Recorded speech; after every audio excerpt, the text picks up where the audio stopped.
You know, this was unexpected.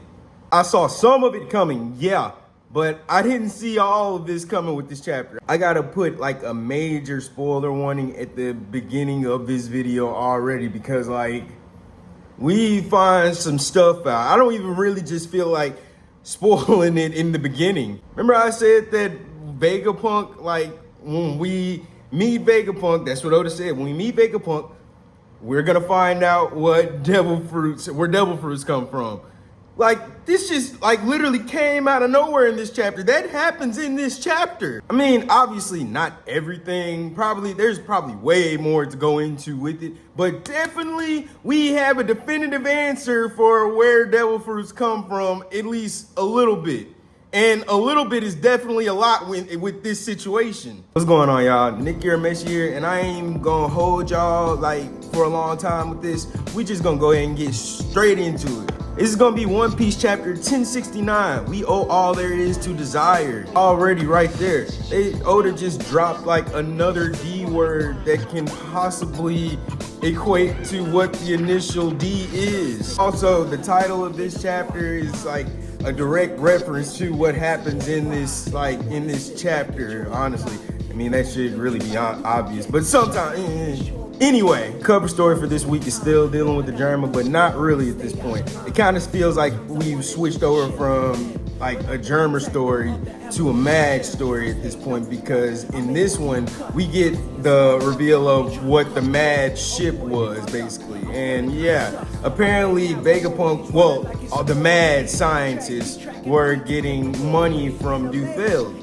Y'all know who Dufeld is? Basically, he's the loan shark emperor of the One Piece world, like of the underground, basically, in the One Piece world. He popped up in Whole Cake Island, you know. He was at the tea party, basically, and he also. It's kind of weird that he is being brought up in this cover story, and then we were talking about Stussy last chapter with how like possibly she could be a good guy. Dufeld and Stussy were introduced in the same chapter back then when they popped up back in Whole Cake Island. Now, I'm not gonna say that Dufeld is a good guy right here, because even in the cover story, it says that this is a philanthropic, P-word endeavor. I'm not gonna try to waste my time trying to say that right now. We got too much stuff to talk about. But basically, he's in it for the money, and he was funded their base of operations, basically. And you even see like a little flag that says pacifist up there, obvious reference to the pacifistas that Vegapunk created later. But this also kind of confirms that the mad scientists were not mad scientists at all. They were actually, like, I guess on a quest for peace at one point, creating scientific, achievements that would be for peaceful endeavors. Honestly, it's kind of funny that literally all of them except Vegapunk turned evil and once they disbanded. Caesar, evil, Judgy, evil as hell, Queen, evil, and weird. I guess Vegapunk was the one to kind of like keep them in line back then, because obviously they had to have been pretty evil back then anyway, but like, Vegapunk was probably that one person that was like keeping them in line. Like I said, like he was probably the one that just brought the best out of them, low key. Like, that's maybe once he links back up with them, which is probably gonna happen eventually, he might do it one more time. Like, they might have to actually work on something together to further the plot, basically. So at the beginning of the chapter, we're already with Luffy's group. Last chapter we left off, Luffy and Lucci then locked eyes. They see each other. It's finna go down. Luffy's asking him, "What are you doing here, pigeon guy?" And Lucci's basically like, "This is a government island. What are you doing here?" And Luffy's basically like, "Oh, yeah, I guess we're the ones in the wrong here." And that's when Kaku kind of brings up, "Yeah, we can't do nothing here now, because he's an emperor now. That's an emperor's crew. We can't do nothing." And Bonnie's right there too. So they can't kill Bonnie now, because remember, that's what they said they were gonna do. They were gonna eliminate Bonnie. Stussy goes ahead and gives the other like CP agents like the word to go ahead and call the government before things go down. So Lucci's basically like, okay, well, even still, something happened. Even Hatsuri, the pigeon, has flown off at this point. He flew off as soon as Lucci like asked him, yeah, what are y'all doing here, basically? Like Hatsuri already knows what's gonna go down. And this is when Luffy notices Atlas on the ground. You remember last chapter, Atlas got taken out by the Rokugan by Lucci, and yeah, obviously it pissed him off. You know, Luffy, he's kind of like, okay, that kid gave me food. You fucked up now. And you know, basically, if somebody, like what happened back in Wano, basically, with Otama, basically, and how she gave Luffy, she fed Luffy, you know what I'm saying? And, you know, at that point, Luffy went on a whole war to basically make sure that everybody could eat and have full bellies and stuff like that. That's what Luffy's character is about. He likes food, so anybody that gives him food, he will fight for them. I know what's gonna go down at this point, but before we get to that, we cut over to the world government over, back over Marineford, basically, with Akainu, and he's basically pissed that, okay, the Straw Hats are here, and also they've already ran to CP0, and also Akainu was the one that sent CP0 there. That's a whole thing in itself right there. Like why is he steadily doing no good shit? That's a whole nother thing by itself right there. Akainu sending the CP0 to go kill Vegapunk. That's his job though, basically. Like he's basically just following orders. A lot of the time it kind of just be seeming like, Akainu's still just, a war dog, basically. Like, he's a puppet. I think this is what Sengoku was trying to get across to him back then. But like right now he's still like, okay, we don't need to attack the Straw Hats right now. Let them know don't do that. Is Kizaru already like on his way over there? Kizaru already left, and apparently Kizaru's on his way to Egghead too. So like, yeah, that's going to be relevant to where we get towards the end of this chapter. But basically, Akainu's like, don't engage Straw Hat under any circumstances. And here's where we get into where I was right last chapter. And yeah, the spoilers kind of spoiled it for me, but seeing it is still pretty cool. So Lucci has awakened at this point, basically. And he's a leopard Zoan. He's a regular Zoan user though. He's not like a god like Luffy or anything. And by the way, the return of Gear 5th, like that's just another thing, like already, he didn't just jump right into Gear 5th. Like, why? I'm glad to see it, but I gotta question it. Like, why did they go into their awakenings from the beginning? And honestly, I don't feel like that's what happened. Obviously, some time then kind of like went past a little bit. They probably fought in their normal forms for a little bit. Luffy probably got off a Red Hawk in Lucci's sternum or something like that. And, he was like, oh, okay, like, all right, I got something for you. Let me go ahead and awaken right quick. And then Luffy's like, oh, okay. Or it could have went like this. Lucci probably was like, why aren't you fighting me with your new power? I know the new power that you beat Kaido with or something like that. How you look on the wanted poster. And then Luffy was probably like, oh, okay. I mean, yeah, we can do that. So he goes on hitting awakens, and then next thing you know, she's probably like, oh yeah, I can do that too. So they get to fighting, scrapping, and basically this fight is kind of awesome. Sorry, I was fanning out a little bit there, like my words were probably like just jumbled up right then. So I'll try to make this a little bit like clear. So Lucci awakened, and he basically looks like he's got like the flame cloud ribbon going around him, basically. That same thing that Luffy's got, like when he goes into Gear 5th or Gear 4th, the same clouds that go around him. Lucci's are black though. He's got like flames, it's like black flames basically. Or like the same kind of thing that Yamato got going on when she goes into her awakening, not her awakening, but her hybrid form, or her just in a form in general. She's got that same like ribbon. Lucci also looks like Slender Man a little bit. Like he's not in, this isn't like his hybrid form or anything like that. Also, Lucci does have an ability where he can make his man be like his hybrid form like smaller. This ain't the same thing. Like this is like his arms are like way longer and stuff, like his hands. That's why I said Slender Man. Like he's got that, he's like a real slim leopard man basically, with the flame ribbon around him. And we cut over to the other Straw Hats that are with Shaka Vegapunk right now. They're basically like talking about like, wait, when did Lucci learn how to do that? That's when Shaka's like, yeah, like that. This is an actual awakening of a Zoan fruit, basically. Like once the mind and the body are in perfect sync. This is the thing that Kaido was talking about way back when Luffy was fighting him. Like when Luffy first awakened, basically. This is like an example of that. Like Lucci actually perfected a Zoan awakening. And it also confirms that the demon guards, like back during Impel Down, were imperfect Zoan awakenings. Like those were the first examples of Zoan awakening. So that wasn't like retconned or nothing like that. It was basically just that those Zoan users didn't awaken fully, or their bodies or their minds weren't acclimated enough or like ready for their awakening trend. They maybe tried to jump the gun and awaken too early or something like that. You get what I'm saying? I should also bring this up.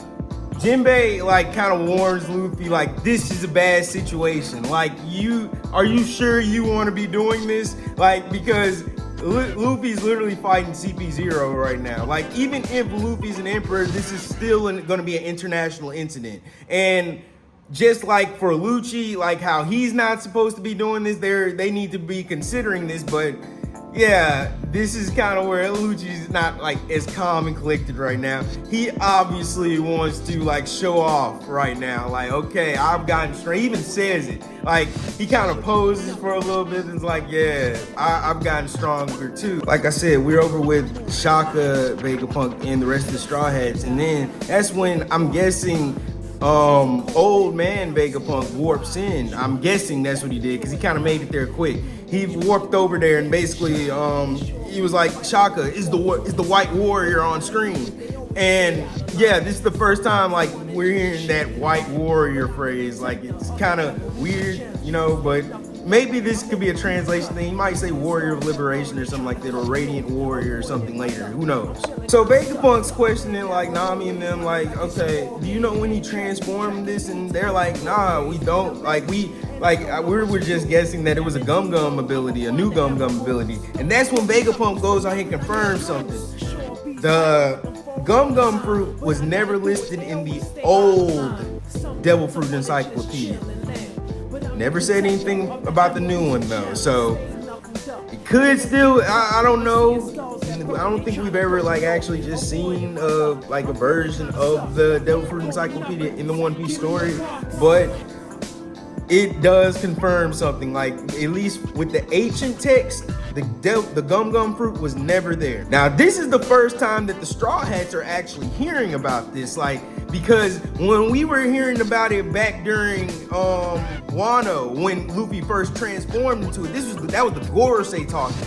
That was never the Straw Hats learning about it at the same time. This was a very secret conversation held by the Gorosei. No one else really in the world knows this, but Vegapunk does, because Vegapunk has knowledge of the ancient history. Now, here's where things kind of turn up and get weird. First off, Vegapunk goes on and tells them that what you're seeing right now is the actual sun god Nika, basically, or not the actual. What he actually says is that he looks just like the form of sun god Nika from the ancient text, basically. And the Straw Hats are like, yeah, we've never heard of a sun god Nika before, and Vegapunk's like, yeah, that makes sense because it's been wiped from history.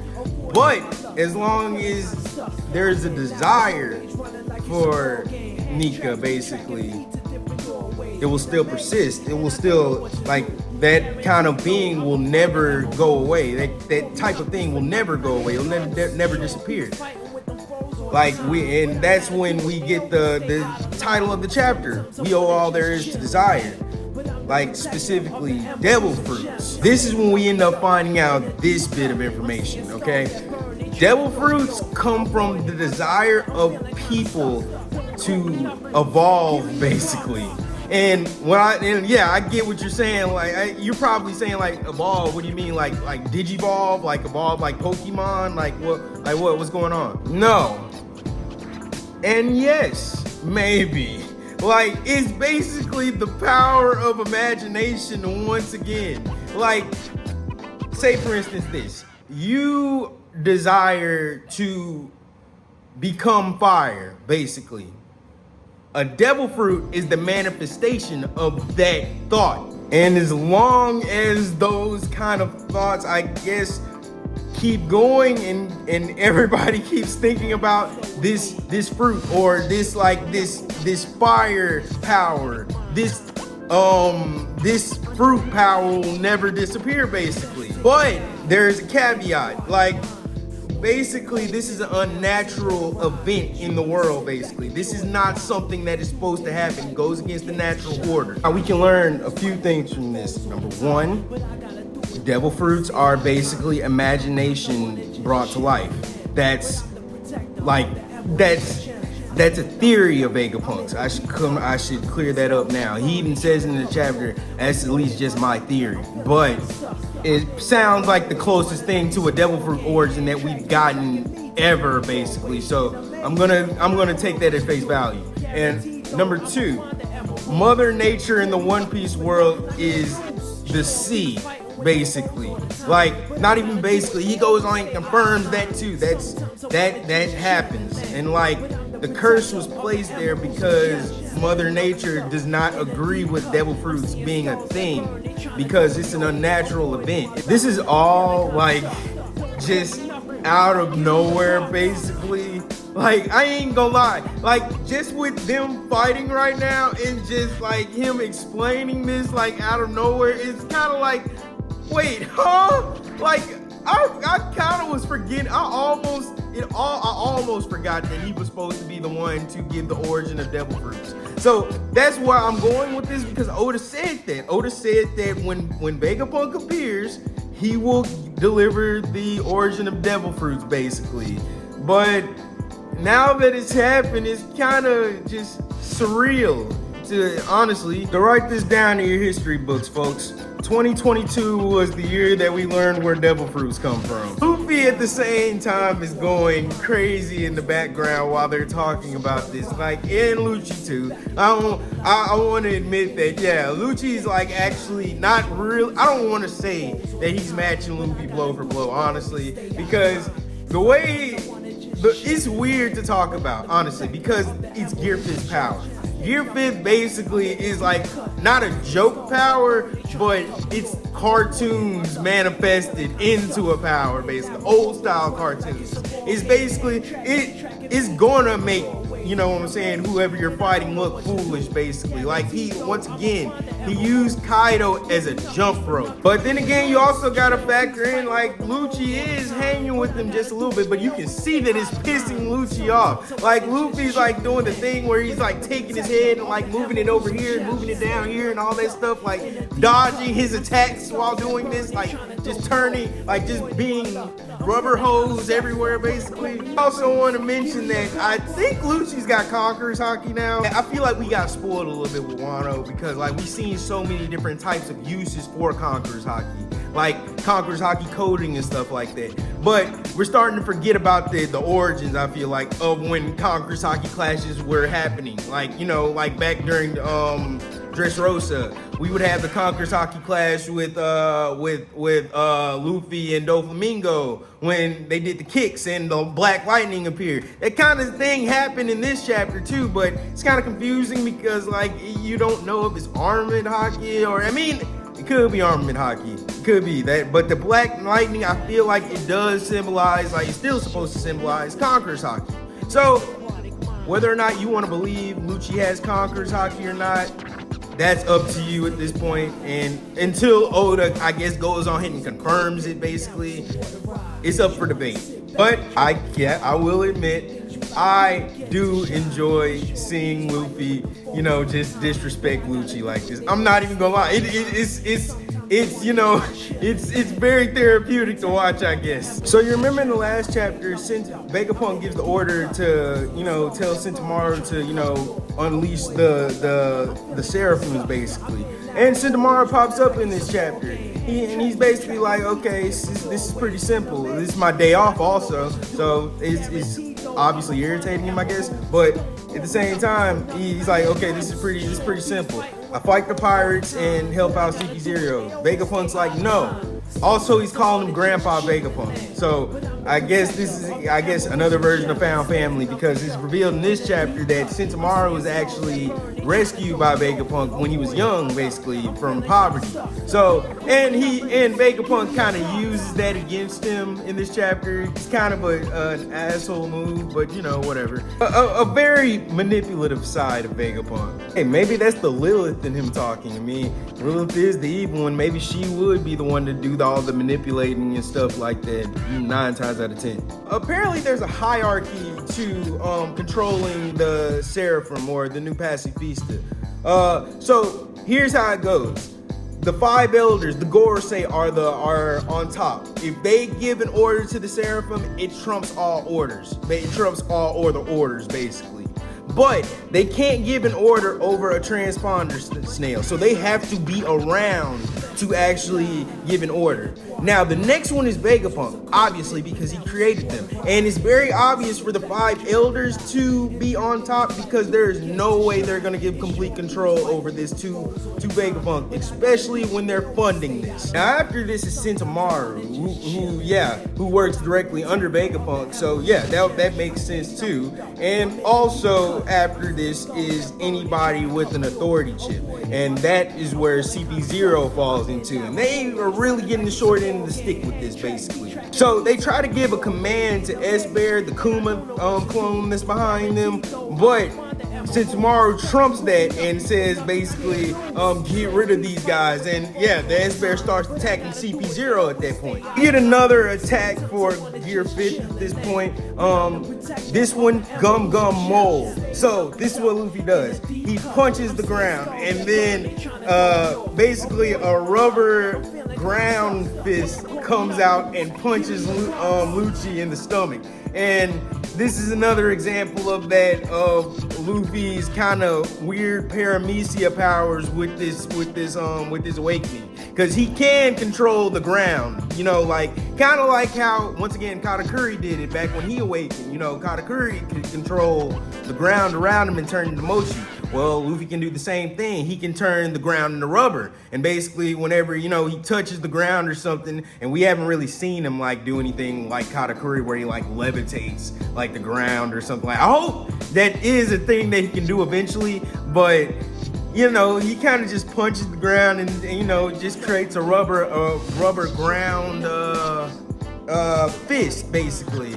Punches Lucci in the stomach, and that's literally the only attack that is connected in this chapter. And also, I should go ahead and say this now, Lucci doesn't get any hits in on Luffy at all in this chapter, and I like that. You can't have Lucci out here just getting hits off on an Emperor. I mean, they kind of been stroking Luffy's ego this whole chapter about how he's an Emperor now. We have to respect him like an Emperor now. We ain't even, CP0 ain't even supposed to be fighting him right now. Lucci's going against orders, basically. And at this point, it kind of feels like it's war. Jinbei notices that he's been cloned at this point, and it's obviously kind of messing with him. Also, they say brown guys for some reason, that's weird. But he also points out that all the warlords have probably been cloned at this point. And it's kind of an assumption that the community has been making about this. Yeah, we probably are going to see other versions of warlords that have been cloned, like a Doflamingo Seraphim or a Gecko Moria Seraphim, I wonder what a Weevil Seraphim would look like. I'm pretty sure that would be creepy. I'm not even sure if Weevil is an actual he could be a zombie or something like that. He's weird. I don't know if he's like actually. I don't want to get into a tangent on Weevil right now. We'll save that for another day. Now you can say whatever you want to about the fight that Lucci and Luffy are having, but Luffy does disrespect Lucci in this chapter. Like he bounces off like away from the fight for like a little bit, and it's like he sees Sentomaru. It's like, yo, Battle Axe, long time no see. And Sentomaru is like, don't just nickname me based off my weapon. We're not friends, Straw Hats. But at this point, Sentomaru takes the time to question Luffy and basically getting his trust. He needs to know that he can trust Luffy because apparently he does look at Vegapunk as a grandpa. He wants to know that he actually is going to get him off the island. And Luffy's like, yeah, he asked, you know what I'm saying? Why not? I mean, yeah, he's come with us, bro, cool. He's got, you know what I'm saying? He's missing half his head. He's got an apple core sticking out of it. I can't wait to hang with this guy. And honestly, I kind of end up forgetting that like the chapter is almost over with because like as soon as like Sentomaru starts questioning like, okay, all right, well you are an emperor, but I guess you're cool, you know what I'm saying? But yeah, what's going on with the form right now? Which is literally what everybody keeps asking.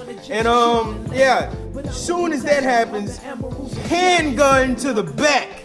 Like, and from Lucci at that. Luffy's like, Battle Axe, no! And Lucci's basically like, yeah, now we've dealt with that problem now. See, I handled it. Like, he's done with. Now, Seraphim, attack, basically. And Lucci's right, because all they had to do was take out Sentomaru, and now they have full control over the Seraphim.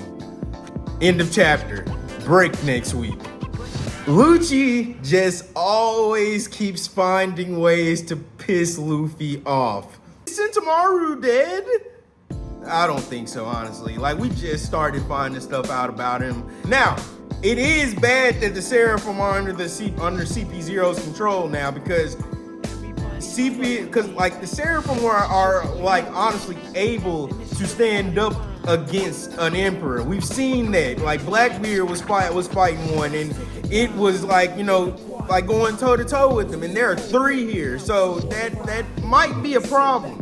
But we do have like backup plans here already. There are like 5 other Vegapunks to spare other than the other Vegapunk, the real Vegapunk. Like, he could warp down there if he wants to. He just got done doing that last chapter. Hell, he warped in this chapter possibly to where Shaka and the other Straw Hats are. But I can guarantee you this much.